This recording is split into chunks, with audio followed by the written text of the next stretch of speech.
সাধারণ জনগণ, কাজও করবে সাধারণ জনগণের, সুবিধাভোগী হবে সাধারণ জনগণ। সই করার অধিকার কে দেশে এই রাজনৈতিক নেতাগেরা? নিয়োগকর্তার খবর নাই, সুবিধাবাদী লোকগুলোরে যাদেরকে মাঠে পাওয়া যায় নেই, এই নেতাগের একটা লোকের পায়ে গুলি লাগছে, একটা লোক আহত হয়েছে, একটা সর্রা গুলি লাগে দেখাতে পারলে পুরস্কার দেওয়া হবে তারে। শুধু নেতা না, তাদের আত্মীয় স্বজন কেউ আহত হয় নাই, নিহত তো পরের কথা। তা তারা আবার জুলাই সনদে সই করবে কিভাবে? এই জুলাই সনদে সই করবে দেশের সাধারণ জনগণ, যারা স্বতঃস্ফূর্ত ভাবে নেতাদের কথার আশায় থাকে নাই, বরং নেতারা বলছে যে এই আন্দোলনের সাথে আমরা জড়িত নাই। একেবারে প্রেস ব্রিফিং দিয়ে নেতারা বলছে যে এই আন্দোলনের সাথে আমাদের কোনো সম্পর্ক নাই। আরে সম্পর্ক যদি না থাকে তো এই আন্দোলনের বেনিফিট তোরা নিস কিভাবে? সরকার পতনের পরে এই নতুন সরকারের থেকে সুযোগ সুবিধা নিস কিভাবে? আর এরা কিসের জুলাই সনদ সই করবে? জুলাই সনদ সই করবে এদেশের শহীদ যোদ্ধাদের বাবারা এবং আহত যোদ্ধারা। 25,000 লোক আহত, এখনো পিজিতে বিভিন্ন জায়গায় শত শত ছেলে মেয়ে ভর্তি, 2 পা কাটে ফেলছে, চোখ নষ্ট হয়ে গেছে, চোখের ভিতর এখন মার্বেল লাগাই দিয়ে স্বাভাবিক দেখানোর চেষ্টা করতেছে, আসলে তার চোখ নাই। এই অবস্থায় 25,000 ছেলে মেয়ে তারা সই করবে এখানে, তাদের সবকিছু,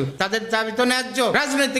রাজনীতিবিদরা সামনে সংসদের পরে এটি যে পালন করবে, এটি যে মানবে, তারা যে ভোটের বৈধতা দেবের নিশ্চয়তা আছে। এ দেশে তো পুরনো ইতিহাস কি, আওয়ামী লীগ ক্ষমতা আসে তার মতো সে আইন কানুন করে চালাইছে, যে আওয়ামী লীগ নামে বিএনপি আসছে, বিএনপি আবার সেই আইন কানুন সব বাদ দিয়ে দিয়েছে। তেরাও তো তাই করবে। এই সরকার যা করে যাচ্ছে যেগুলো সব বাদ দেবে, আর আপনি তাদের উপর ভরসা করেন যে এরা বাস্তবায়ন করবে? এত সহজ নাকি? রাজনীতিবিদরাই করে, যারা শপথ ভঙ্গ করে যে রাষ্ট্রের কোনো রাষ্ট্রবিরোধী কোনো কাজ করবো না, তার সবচেয়ে বড় অপরাধী রাষ্ট্রবিরোধী কাজ হলো বিদেশে টাকা পাচার করা। সেই কাজটা তারা জীবন ভরে করে। এই শপথ ভঙ্গকারী লোক কেন তাদেরকে দিয়ে সই করাতে হবে? কেন তারা এই অতিথি থাকবে?